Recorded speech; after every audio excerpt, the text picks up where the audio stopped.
COVID-19 2020 সালে corona মহামারীতে Kuwait হইতে বাংলাদেশের ছুটিতে এসে আটকে পড়া বাংলাদেশ সশস্ত্র বাহিনীর এসটিএমকে সদস্যদের কুয়েত কর্মস্থলে পুনর্বহালের দাবিতে জাতীয় প্রেস ক্লাবে এক সংবাদ সম্মেলনের আয়োজন করেন ভুক্তভোগী 250 পরিবার ও এসটিএমকে সদস্য। মার্চের 17 তারিখ থেকে বিশ্বের বৈশ্বিক একটা করোনা এফেক্টেড হয়, যার কারণে আমরা যারা ছুটিতে আসছিলাম ওই সময় আমরা 558 জনের একটা ফ্লাইট হয় ক্রমান্বয়ে।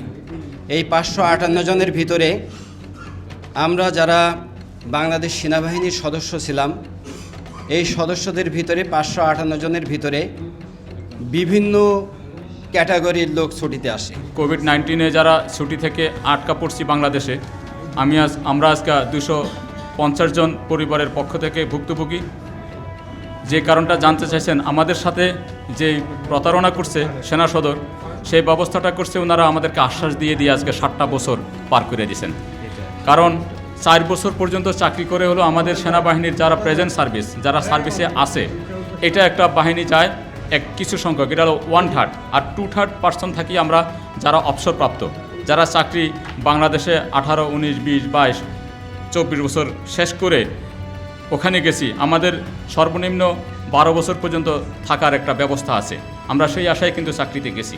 আশা দিয়ে আমাদেরকে নিবে বইলা প্রত্যাশা দিচ্ছে, কিন্তু এখনও পর্যন্ত কোনো ধরনের কার্যক্রম ওনারা করেন। আমরা প্রধানমন্ত্রীর কাছে আমরা চাচ্ছি যে যারা আমাদের এই রাইট জিনিসটাকে, অধিকার জিনিসটাকে আমাদের থেকে বঞ্চিত করছে, এবং এই বঞ্চিতের বিচার, এবং ইতিমধ্যে আমাদের মধ্য থেকে অনেক লোক আত্মহত্যা করে মারা গেছে।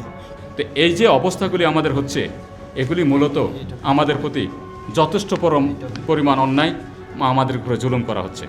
তাদের দাবি, বর্তমান মাননীয় প্রধানমন্ত্রী যেন আটকে পড়া 250 জন সদস্যকে দ্রুত কুয়েত কর্মস্থলে পাঠানোর ব্যবস্থা করেন, তাদের জমাকৃত পাসপোর্ট, কুয়েত সিভিল আইডি এবং কুয়েত সেনা আইডি কার্ডের কার্যকারিতা নিশ্চিত করে কর্মস্থানে ফিরিয়ে দেওয়া হয়, এবং বিগত 7 বছর কর্মহীন সদস্যগুলোর পরিবারের মানবিক দিক বিবেচনা করে দ্রুত স্থায়ী সমাধান নিশ্চিত করা হয়।